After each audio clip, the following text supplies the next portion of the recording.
Bonjour, dans cette vidéo je vais parler de la base sphérique et des coordonnées sphériques. Pour ceci, soit un point M quelconque de l'espace. Un point M est repéré par des coordonnées. On trouve par exemple les coordonnées cartésiennes relativement à une base cartésienne. Ce même point M peut être aussi repéré par d'autres types de coordonnées, telles que par exemple les coordonnées sphériques relativement à une base sphérique. Mais c'est quoi une base sphérique? Une base sphérique est une base orthonormée directe formée par trois vecteurs unitaires notés généralement UR, Uθ et Uφ. Quelles sont les directions de ces vecteurs et quels sont leurs sens? C'est ce qu'on va faire tout de suite. Commençons maintenant par la distance qui sépare le point O au point M.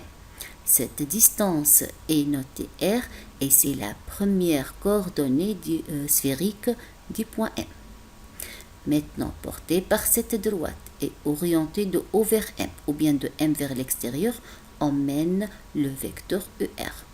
Donc, le vecteur UR de la base sphérique est un vecteur unitaire, c'est-à-dire sa norme vaut 1, et il est porté par la droite OM, donc il a la même direction que celle de la droite OM et orienté et il a le même sens que le vecteur OM. Donc UR a le même sens que celui du vecteur OM. Je représente ici le cercle d'axe OZ et passant par M pour mieux voir la position du point M et celle du vecteur UR.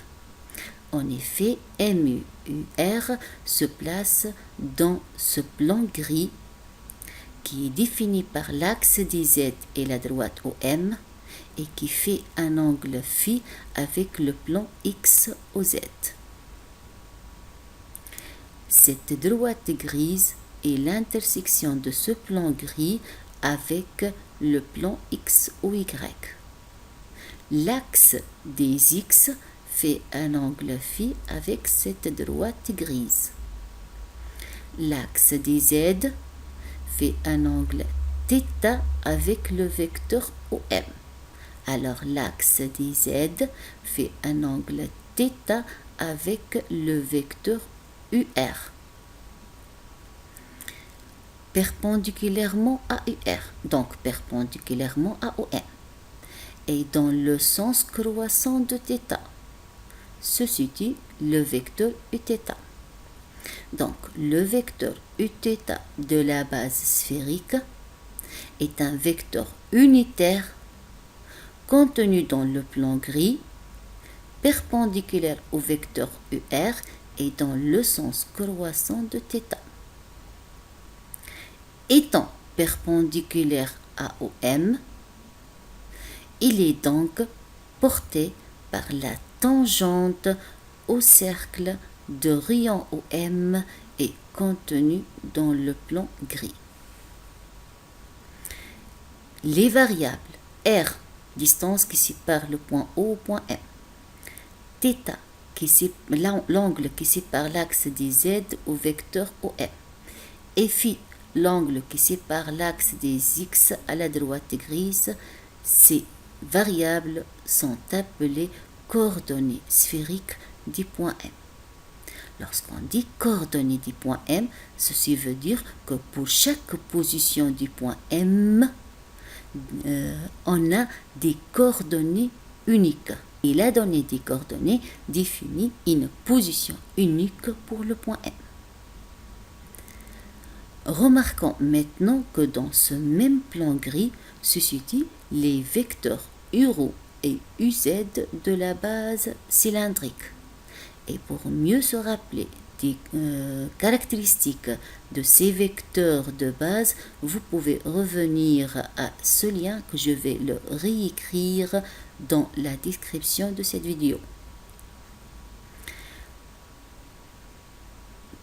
Étant placés dans un même plan, URO, UZ, UR et Uθ, je vais maintenant représenter URO et UZ pour avoir la position relative de ces vecteurs par rapport à UR et Uθ de la base sphérique et vice-versa, c'est-à-dire la position relative de UR Uθ par rapport à celle de Uro et de UZ. Vous savez que le vecteur Uro est porté par cette droite obtenue par projection orthogonale du point M sur l'axe DZ. Le vecteur Uro, en fait, il est porté par cette droite et orienté de l'axe DZ vers l'extérieur. Ainsi, quant au vecteur UZ, il est porté par cette projection, par cette droite qui est obtenue par projection orthogonale. En fait, c'est un vecteur, c'est le même vecteur que celui de la base cartésienne. La base cylindrique et la base cartésienne ont un vecteur commun qui est le vecteur UZ. Pour mieux voir ces vecteurs et leur position relative, on va faire une vue de ce plan ici. Donc c'est le plan OZ-OM. La projection du point M sur le plan X ou Y dans le point petit m. C'est la projection sur le point petit m. La projection de M sur l'axe DZ. La distance qui sépare le point M à l'axe DZ0. L'angle qui sépare l'axe DZ au vecteur OM, c'est θ. La distance qui sépare O à M, c'est R. Maintenant, porté par cette droite, on trouve le vecteur Uro et le vecteur UZ est porté par la droite petit m grand M. Ainsi, l'axe des Z fait un angle θ avec le vecteur OM. Ceci veut dire que le vecteur UZ fait un angle θ avec le vecteur UR. Les vecteurs Uro et UZ sont deux vecteurs orthogonaux puisqu'ils appartiennent à une même base. Les vecteurs UR et Uθ sont orthogonaux puisqu'ils appartiennent à la base sphérique. Comme UZ fait un angle θ avec UR, il vient immédiatement que Uro fait un angle θ avec le vecteur Uθ. Donc, les deux vecteurs de la base sphérique UR et Uθ peuvent être obtenus par rotation d'un angle θ des vecteurs UZ et Uro de la base cylindrique.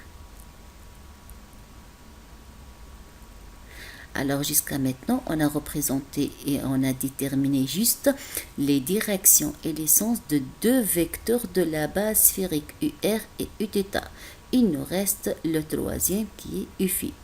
Comment peut-on maintenant déterminer ces caractéristiques sachant UR et Uθ? C'est ce qu'on va faire tout de suite.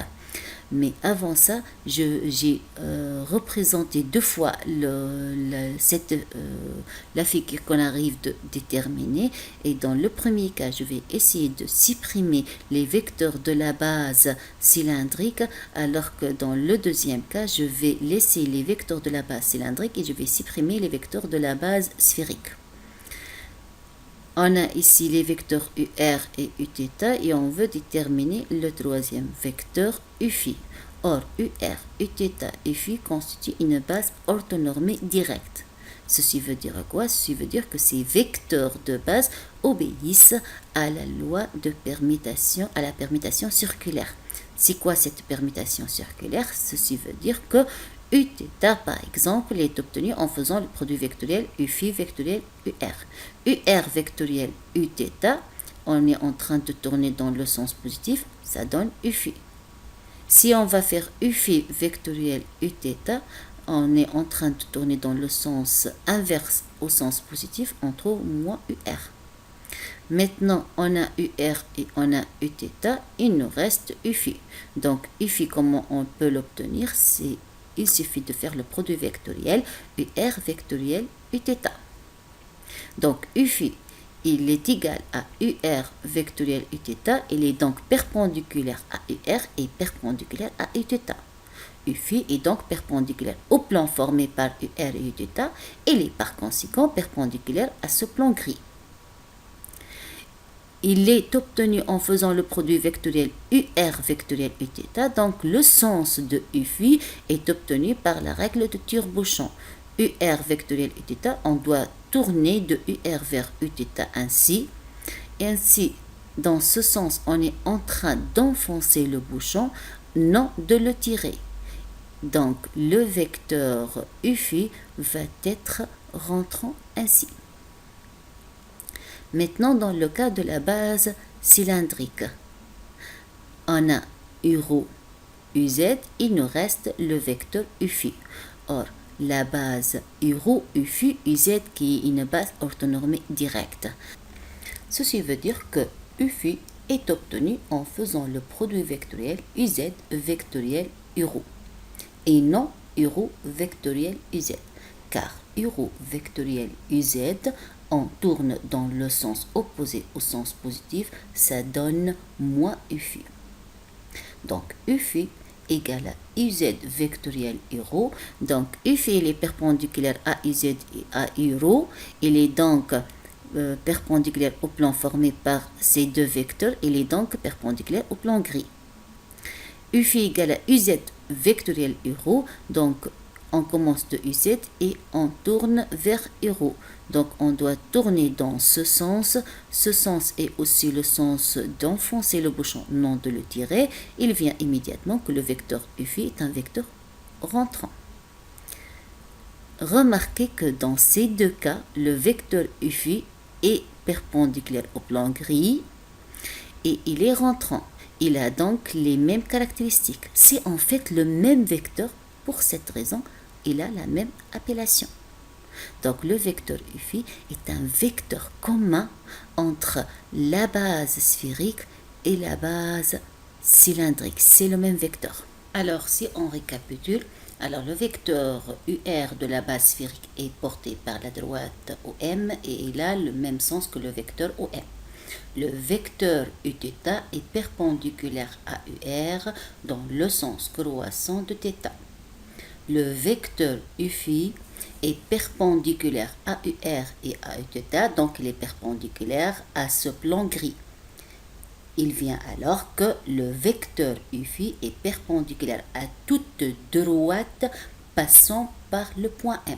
En particulier, cette droite qui n'est autre que la projection, elle est obtenue par la projection du point M sur l'axe du Z. Or, cette projection définit le rayon de ce cercle d'axe OZ et passant par M. Donc, c'est un cercle de rayon ρ. Comme U ρ est perpendiculaire à un rayon d'un cercle, alors il est porté par la tangente à ce cercle en M. Ainsi, le point M est donc défini par la donnée de ses coordonnées sphériques r, θ, phi relativement à la base sphérique UR, Uθ, U phi.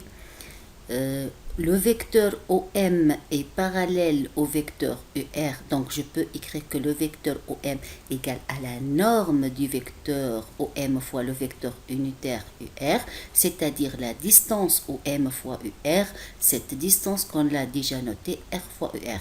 Il vient immédiatement que le vecteur position OM égale à R fois UR.